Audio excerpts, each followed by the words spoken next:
Hi guys, எல்லாருக்கும் வணக்கம் guys. இந்த வீடியோவில் நம்ம என்ன பார்க்க போகிறோன்னா, என்னை மன்னிச்சிடுங்க, பஞ்சாப் அணி எதிரான தோல்விக்கு நான் தான் காரணம். இந்த தோல்வி என்னால் ஏற்றுக்கவே முடியல, ரொம்ப கஷ்டமாக இருக்குங்க. ஆனால் இருந்தாலும் நாங்கள் அடுத்த போட்டியில் பழி வாங்குவோம் அப்படின்னு சொல்லிட்டு பஞ்சாப் எதிரான படும் தோல்வி அடைஞ்ச கொல்கத்தா அணி நட்சத்திர ஆல்ரவுண்டர் ஆண்ட்ரே ரசல் பார்த்தீங்கன்னா வரலாற்று தோல்வி அடைஞ்சிருக்காங்க நம்ம கொல்கத்தா அணி பஞ்சாப் எதிராக. அந்த தோல்வி குறித்து ரொம்பவே மனம் உடைந்து தோல்விக்கு காரணம் நான் தான் அப்படின்னு சொல்லிட்டு பேசியிருக்கார் பத்திரிக்கையில் சந்திப்பில்.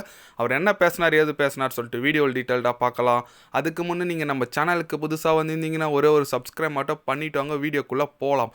ஆமாங்க, நேற்று பார்த்தீங்கன்னா பஞ்சாப் அணி 16 ரன் வித்தியாசத்தில் வெற்றி பெற்றாங்க. ஆனால் அடிச்ச ரன் பார்த்தீங்கன்னா வெறும் 111 ரன் மட்டும்தான். கொல்கத்தா அணி செகண்ட் பேட்டிங்கில் 95 ஆல் அவுட் ஆகிட்டாங்க. தோல்வி குறித்து ஆண்ட்ரே ரசல் என்ன சொன்னார் கேட்டிங்கன்னா, இந்த ஒரு டோட்டல் எங்களால் சேஸ் பண்ணலன்னு நினைக்கும் போது ரொம்ப கஷ்டமாக இருக்குது. ஏன்னா இது வரைக்கும் ஐபிஎல் வரலாற்றில் இந்த அளவுக்கு இந்த ஸ்கோர் யாருமே டிஃபெண்ட் பண்ணது கிடையாது.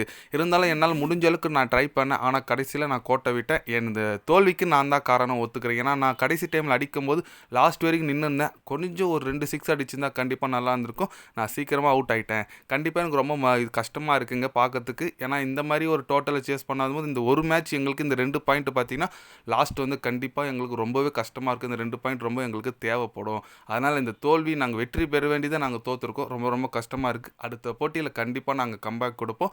பஞ்சாப் அணி நல்லா பந்து வீசினாங்க, அவங்களுக்கு என்னோட நான் வாழ்த்துக்கள் சொல்லிக்கிறேன் அப்படின்னு சொல்லிட்டு நம்ம ஆண்ட்ரே ரசல் பார்த்தீங்கன்னா தலைவன் மனமொடைந்து பேசியிருக்காரு. பஞ்சாப் அணிக்கு வாழ்த்துக்கள் சொல்லியிருக்காரு. ஆமாங்க, என்னங்க ஒரு 111 ரன் அடித்தாங்க.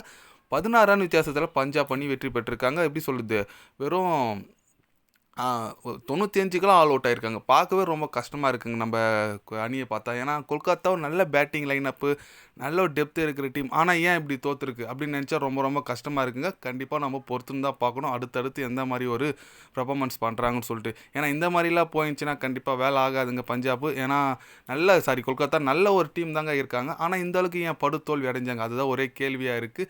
இந்த மாதிரி ஒரு நல்ல ஜெயிக்க வேண்டிய மேட்ச் தோத்தாங்கன்னா அடுத்து கடைசியில் கண்டிப்பாக ஒரு எப்படியோ சொல்லுது ஒரு நம்மளுக்கு வந்து ஒரு தாக்கம் ஏற்படும். ஏன்னா 2 பாயிண்ட் கடைசியில் நம்ம ஒரு 14 15 16 பாயிண்ட் இருக்கும்போது 2 பாயிண்ட் ரொம்ப யூஸ்ஃபுல்லாக இருக்கும். பட் பஞ்சாப் அணி சூப்பராக வெற்றி பெற்றிருக்காங்க, அவங்களோட வாழ்த்துக்கள் சொல்லிக்கலாம். நீங்கள் சொல்லுங்கள், நம்ம பஞ்சாப் அணி அதிரடியாக வெற்றி பெற்றிருக்காங்க. கொல்கத்தா அணி தோல்வி குறித்து உங்களோட கருத்துக்கள் என்னன்னு சொல்லிட்டு மறக்காமல் கமெண்டில் கொஞ்சம் சொல்லுங்கள். இது போன்ற ஸ்போர்ட்ஸ் நியூஸை தெரிஞ்சுக்கணுன்னா சேனலை சப்ஸ்கிரைப் லைக் ஒன்று பண்ணிக்கோங்க. கண்டிப்பாக கிரிக்கெட் பற்றி day by day channel update வரும். மறக்காமல் சப்ஸ்கிரைப் மட்டும் கொஞ்சம் பண்ணி வச்சுக்கோங்க. நன்றி, வணக்கம்.